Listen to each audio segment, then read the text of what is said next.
Hello दोस्तों, आज फिर से आपका आइडियल लीगल यूट्यूब चैनल पर स्वागत है। आज के इस वीडियो में हम जानेंगे चोरी के बारे में।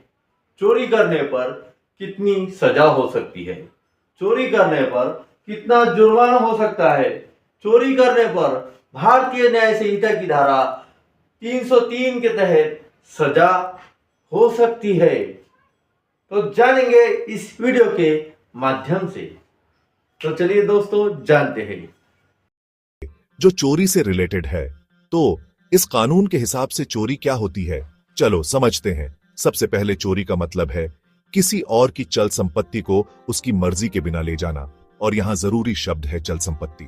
मान लो कोई आपके जमीन से पेड़ काट कर ले जाता है तो ये चोरी है, लेकिन जब तक पेड़ जमीन से जुड़ा है वो चल संपत्ति नहीं है, मतलब तब तक चोरी नहीं हुई।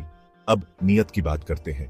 किसी काम को चोरी मानने के लिए बेईमानी वाली नियत होनी चाहिए, यानी चोरी करने वाले का मकसद गलत तरीके से कुछ हासिल करना या किसी और का कुछ नुकसान करना होता है। बेईमानी नियत नहीं तो चोरी नहीं। बस इतना ही। मंजूरी भी जरूरी है।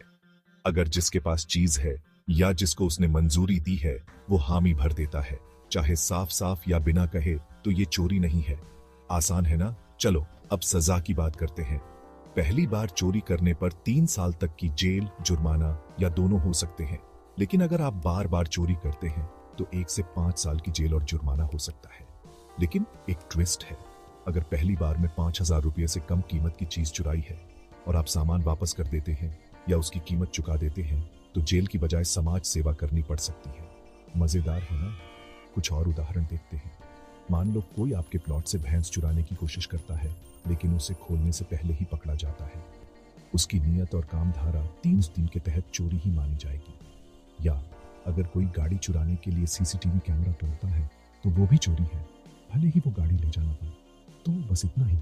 भारतीय न्याय संहिता की धारा 303 के बारे में एक छोटी सी जानकारी। याद रखें, कानून समझने से आप सही रास्ते पर रहते हैं। देखने के लिए शुक्रिया, और ज्यादा लीगल जानकारी के लिए लाइक और सब्सक्राइब करना ना भूलें। अगले वीडियो में मिलते हैं।